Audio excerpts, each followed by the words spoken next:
फरमा रहे थे। जामिया मदनिया इशाअतुल उलूम टंडो आदम के मुताल्लिक़ दर्जा सानिया के तालिब इल्म मोहतरम फैसल अली बिन इम्तियाज़ अली, जिनका उन्वान था तहरीक ख़त्म नबूवत में उलमा का किरदार। अब मैं एक एजाज़ी बयान के लिए दावत देता हूँ हाफिज़ मोहम्मद साजिद बिन हाफिज़ मोहम्मद तारिक हम्मादी साहब को कि वो आएँ और अपने मुख्तसर वक़्त के अंदर एजाज़ी बयान करें और इंशाअल्लाहुल अज़ीज़ उसके बाद आखिरी मुकाबले के आखिरी मुक़र्रिर का खिताब होगा।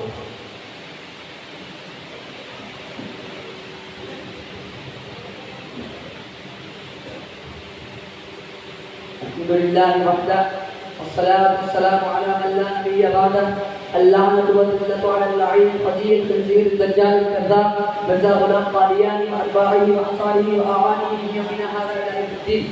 अम्मा बाद, मेरे अज़ीज़ दोस्तों और मोहतरम बुज़ुर्गों, वक़्त की बहुत तंगी है, इसीलिए मैं आप हज़रात के सामने ज़्यादा लंबी चौड़ी तकरीर करने से गुरेज़ करना चाहता हूँ। मैं आप हज़रात के सामने अपने कायदे मोहतरम मौलाना अल्लामा हाशिम मदनी हमादी साहब के सिखाए गए सिर्फ एक सवाल और एक जवाब के ऊपर अपनी तकरीर का मौजू रखना चाहता हूँ। मेरे अजीज़ दोस्तों मोहतरम बुजुर्गों, हमारे अनपढ़ या अक़ीदा ख़त्म नबूवत से बेखबर मुसलमान लोग भी और अक्सर कादियानी हज़रात और दूसरे कुफ़ार भी ये सवाल करते हैं कि दुनिया के अंदर कई मज़ाहिब हैं, हिंदू भी मज़हब रहता है, सिख भी मज़हब रहता है, यहूदी भी मज़हब रहता है, ईसाई भी मज़हब रहता है, लेकिन आप तारीख़ उठाकर देख लें, आपने किसी तारीख़ के अंदर सिख के खिलाफ किसी आलिम दीन को चर्चा करते हुए नहीं देखा होगा। आपने तारीख़ के अंदर यहूदी के खिलाफ आलिम दीन को जलसा करते हुए नहीं देखा होगा।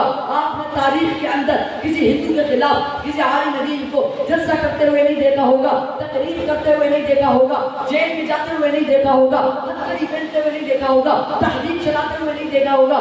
मैं आओ, लेकिन एक तबका ऐसा है, हाँ एक तबका ऐसा है, एक मज़हब ऐसा है कि जिसके खिलाफ मैं अपने अकाबिरीन को देखता हूँ कि वो उस तबके को रोकने के लिए, उस तबके के तआक़ुब के लिए हथकड़ी भी पहनते हैं, उस तबके के तआक़ुब के लिए जेलों में भी जाते हैं, उस तबके के तआक़ुब के लिए फांसी के फंदे पर भी लटकते हैं, उस तबके के तआक़ुब के लिए अपने बच्चों को यतीम भी करते हैं, उस तबके के तआक़ुब के लिए अपनी बीवियों को बेवा भी करते हैं। आइए मैं बताता हूँ, 53 की तहरीक के अंदर इसी तबके के तआक़ुब के लिए एक तहरीक चलती है। मेरे अज़ीज़ दोस्तों मोहतरम बुज़ुर्गों, मैं तहरीक के चंद पहलू आपको बता देना चाहता हूँ।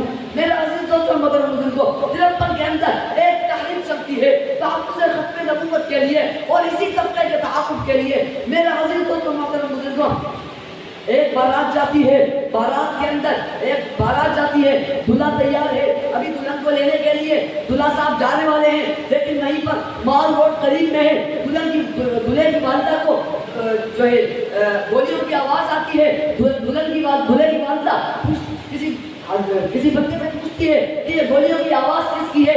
कहने वाला कहता है कि आशिक़ान रसूल, आशिक़ान ख़त्म नबूवत अपनी जान निशावर कर रहे हैं, ताजदार ख़त्म नबूवत जिंदाबाद का नारा लगाते हैं। बदले में उनको गोलियां लगती हैं और अपनी जान निशावर करके जाते हैं। वो अपने बेटों को बुलाती है और कहती है, बेटा मैंने जिस दिन के लिए तुझे जना था आज वो दिन आ चुका है। मैंने जिस दिन के लिए तुझे 9 महीने अपने पेट में रखा था आज वो दिन आ चुका है। जिस दिन के लिए मैंने अपनी छाती से तुझे दूध पिलाया था आज वो दिन आ चुका है। जाओ अपने महबूब मोहम्मद रसूलुल्लाह की ख़त्म नबूवत की खातिर अपनी जान निशावर करके आओ। मेरा बुजुर्गों, यहाँ तक बस नहीं होती, वो अपने बच्चे को भेजती है, गोलियों की आवाज़ आती है, वो जाती है अपने बच्चे की लाश को देखती है, सिर्फ ये देखने के लिए कि कहीं मेरे बच्चे को कमर पे गोलियां नहीं लगी। मेरा अजीज दोस्तों बुजुर्गों, इसी तरफ की एक तहरीक में एक बात बताना चलूं।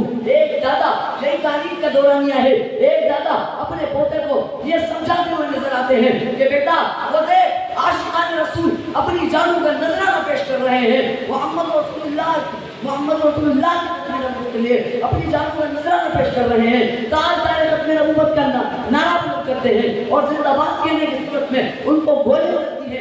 मेरे अजीज दोस्तों को वो दादा अपने पोते को समझाता है कि अब हम भी जाएंगे, हम भी माल रोड के अंदर, मैं कहूँगा ख़त्म नबूवत, तू कहेगा जिंदाबाद, बदले में मुझे भी गोली लगेगी, बदले में तुझे भी गोली लगेगी, लेकिन मायूस न होना, इस गोली के बदले हमें मोहम्मद रसूलुल्लाह के हाथ में शफाअत میرے آپ دوستوں وہ ضعیف دادا اپنے چھوٹے بچے 3-4 سال بچے کو کندھے پہ لے کر جاتا ہے اور اس کے بلند آواز سے نعرہ لگاتا ہے ختم نبوت. بچہ جواب دیتا ہے زندہ باد. سامنے سے گولی آتی ہے, دادا کو گولی لگتی ہے, بچے کو گولی لگتی ہے, دونوں جان فرماتے ہیں. میرے عزیز دوستوں محترم بزرگوں, آخر کیا وجہ ہے کہ ہمارے اکابرین نے اس طبقے کے لیے اتنی قربانیاں دی, اپنی جانیں پیش کی, تاریخ ختم نبوت طرف پڑھتے کیوں چلی؟ آئیے میں بتاتا ہوں. اس کے لیے میں مرزا غلام قادیانی کی لکھی گئی گندی کتابوں کی طرف جانا چاہوں گا. مرزا غلام قادیانی کہتے ہیں ہمیں تبلیغ کرنے کی اجازت نہیں جاتی. تو میں بتاتا ہوں تدریج کیا ہے. مرزا غلام قادیانی اپنی کتاب کے اندر لکھتا ہے کہ نعوذ باللہ محمد رسول اللہ سور کی چربی کا پنیر کھایا کرتے تھے.